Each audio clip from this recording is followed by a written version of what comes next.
Aujourd'hui, on parle des gilets jaunes.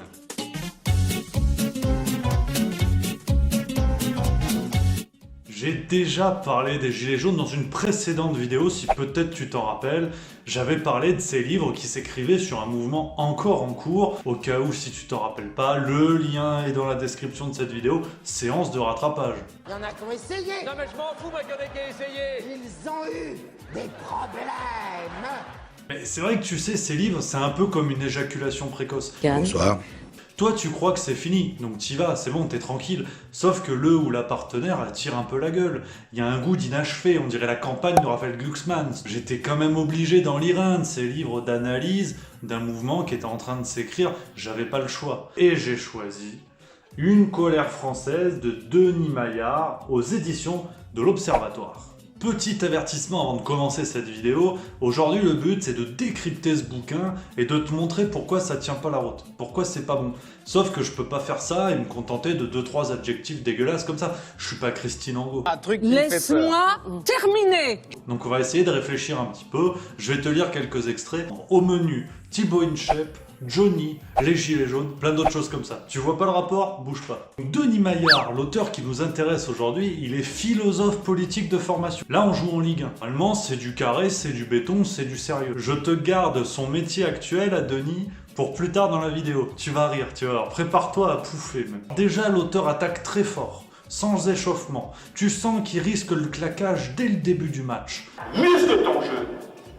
Muscle ton jeu, Robert. Page 16, Denis Maillard nous parle d'un mouvement populaire qui se serait dessiné aux confins des périphéries des grandes villes, blablabla, blablabla, comme dirait Clémentine Autain. Blablabli, blablabla. On va l'écouter d'abord. En fait, Denis Maillard, il est en train de nous expliquer le concept de France périphérique qui a été développé par Christophe Guilluy depuis plus de 10 ans. Mais à aucun moment, Denis, il ne cite Christophe Guilluy. Faut rendre à César ce qui appartient à la salade. Alors je continue un peu dans le livre, on a page 22-23, l'annonce d'un mouvement collectif, dénué de toute initiative personnelle, quelque chose qui se crée dans la fraternité. Bon, alors peut-être qu'au moment où il a écrit ça, il n'était pas au courant, mais malheureusement du côté des Gilets jaunes, on en a vu des initiatives. On a eu une grille de Levavasseur, on en a eu plein d'autres. Donc bon, déjà il se plante, ça fait déjà 1-0 par rapport à la vérité. Service Maillard. Page 44, on a une phrase qui nous fait grimper dans l'échelle du n'importe quoi. Je voulais pas sortir cette phrase de son contexte, j'ai lu et relu ce qui précède, mais je vous assure que je ne trahis rien. Allez, petite lecture. Les Gilets jaunes partagent donc l'inconscient politique d'Emmanuel Macron et des militants de la République en marche, mais ils en représentent aussi une sorte de jusqu'au-boutisme populaire. Ça veut rien dire? Oui. Et on continue à toucher les étoiles de la connerie.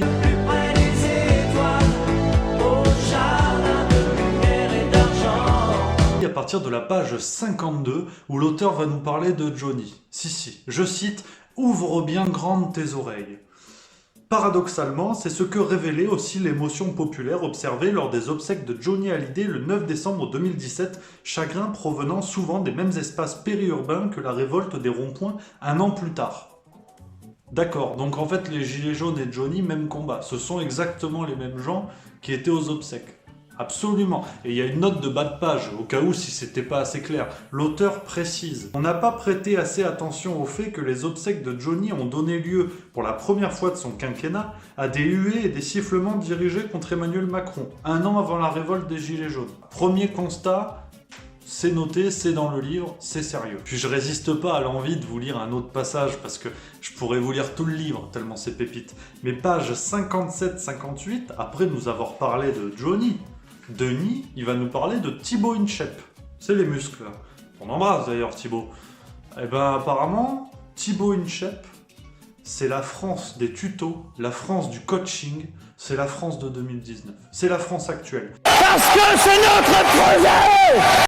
L'auteur nous dit, alors attention c'est sérieux, ce youtubeur de 26 ans, au large sourire et aux 5,5 millions d'abonnés, a été identifié il y a 2 ans comme l'un des Français les plus influents sur les réseaux sociaux. Son mérite, des vidéos de musculation grâce auxquelles il est devenu une star du fitness. Je passe un petit peu parce que c'est chiant. Qu'il y a 1 siècle et demi, les bourses du travail, à l'origine du syndicalisme, jouaient un rôle d'orientation vers les métiers qui recrutent, celles-ci sont désormais numériques et bodybuildées.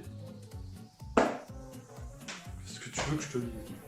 Puis Denis, il développe cette idée sur plusieurs pages et il explique que finalement, le syndicalisme a été remplacé, les associations classiques ont été remplacées. Aujourd'hui, les Français se tournent vers le coaching, vers le conseil personnalisé, vers le conseil en relations sociales notamment. Et là, je me suis dit, mais merde, Denis, qu'est-ce qu'il fait dans la vie, Denis?